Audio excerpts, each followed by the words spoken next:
हिवाळ्यातील आहार सर्वात चांगला ऋतू कोणता असा प्रश्न विचारला तर बहुतेकांची पसंती नक्कीच हिवाळ्यालाच मिळते. गरमीतील उकाडा आणि घाम, पावसाळ्यातील ओलसरपणा यापेक्षा हिवाळ्यातील गुलाबी आल्हाददायक थंडावा मनाला अधिक भावतो. थंडी सुरू झाली की रजाई ओढून घरात बसावंसं वाटतं. गरम गरम वाफाळलेला चहा हातात घेऊन क्षणभर विश्रांती घ्यावीशी वाटते. बाहेर परिवार व मित्रमंडळींसोबत बसायची वेळ आली तर शेकोटीची ऊब सगळ्यांना एकत्र आणते. एकूणच या ऋतूत ऊब आणि उष्णतेचा सहवास सुखकर वाटू लागतो. या काळात शरीरातील पचनाग्नी प्रदीप्त होतो, त्यामुळे घेतलेला आहार सहज पचतो आणि त्यातून ऊर्जा निर्माण होते. शरीरासाठी हितकारक मानला जातो. हिवाळ्यात ताजा, गरम आणि उष्ण आहार अधिक हितकारक मानला जातो.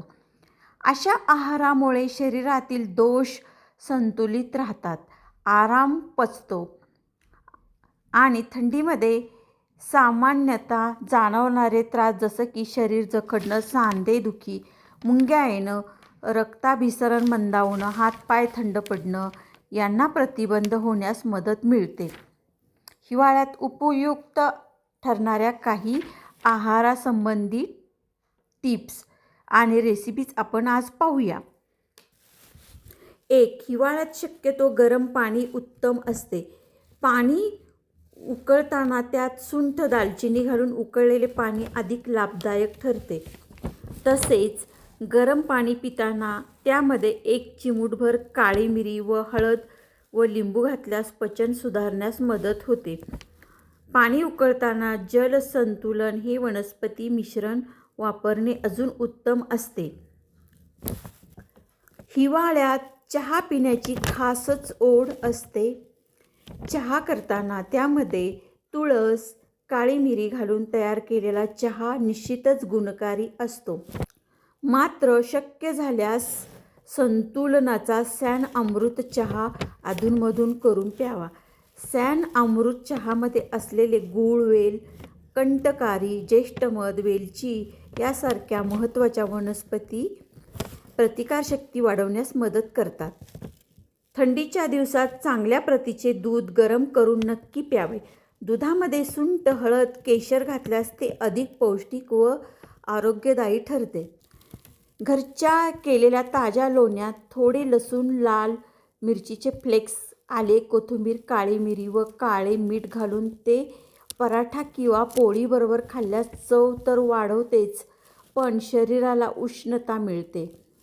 घरच्या ताज्या ताकाला तूप, जिरे, हिंग, कढीपत्ता, आले व हिरवी मिरची यांची फोडणी देऊन प्यायला पचन सुधारते. ताकामध्ये थंडीच्या दिवसात क्वचितच होणारे त्रासही कमी होण्यास मदत मिळते. दह्यामध्ये थोडेसे आले, काळे मीठ व काळी मिरी घालून खाल्ल्यास कफाशी संबंधित त्रास कमी होण्यास मदत होते.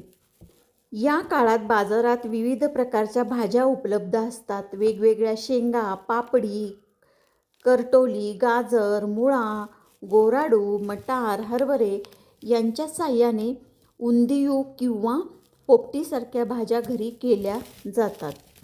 शेवग्याच्या शेंगा या काळात आमटीमध्ये घालून नियमित खाव्यात. त्याची भाजी चविष्ट होते.